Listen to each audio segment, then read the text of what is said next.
Hello everyone. তো ঠান্ডার সকাল সকালে ওঠা অনেকটাই কষ্ট, কিন্তু ওঠাটাই কষ্ট। উঠে গেলে তো আর কোনো অসুবিধা হয় না। স্পেশালি আমরা মাদের যে এনার্জিটা অটোমেটিকলি এসে যায়, আর আসতেই হবে যেহেতু মা হয়েছি আর কি।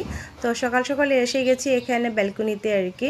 তো মনটা বেশ ভালো হয়ে যায় ফুলগুলো দেখলে আর কি।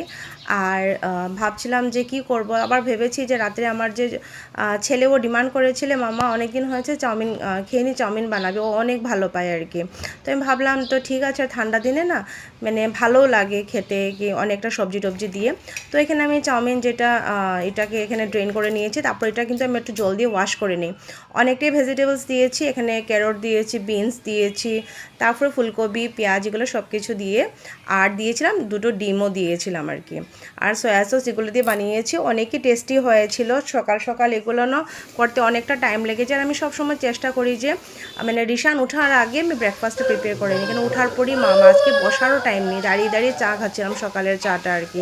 মানে লেট হয়ে যাচ্ছে, কেন বাচ্চা ওঠার আগে না করে নিলে একটু হেল্প হয়, কারণ বাচ্চাকে অনেকটা সময় দেওয়া যায়, কেন ওকে খাওয়ানোর ডিউটিও আমার থাকে। তো মাদের তো অনেক রেসপন্সিবিলিটি থাকে।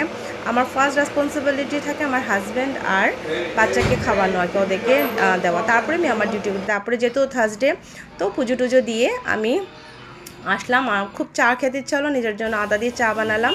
তারপরে এখানে এই যে আমার ব্রেকফাস্ট, এই টাইমটা যখন আমি একটু শান্তি মতো বসে ব্রেকফাস্ট করি আর ভাবি যে লাঞ্চে কী বানাবো আর কি। তো এই টাইমটি আমি একটু নিজের মতেও একটু কাটাই, বেশ ভালোই লাগে আর কি। তো আমার ভিডিওটা কীরকম লেগেছে নিশ্চয়ই জানাবেন, কমেন্ট করবেন, লাইক করবেন আর কি। তো আজকের জন্য এতটুকুই। তো পরে দেখা হবে আরও একটা নতুন ব্লগে। তো আজকের জন্য এতটুকুই, টাটা।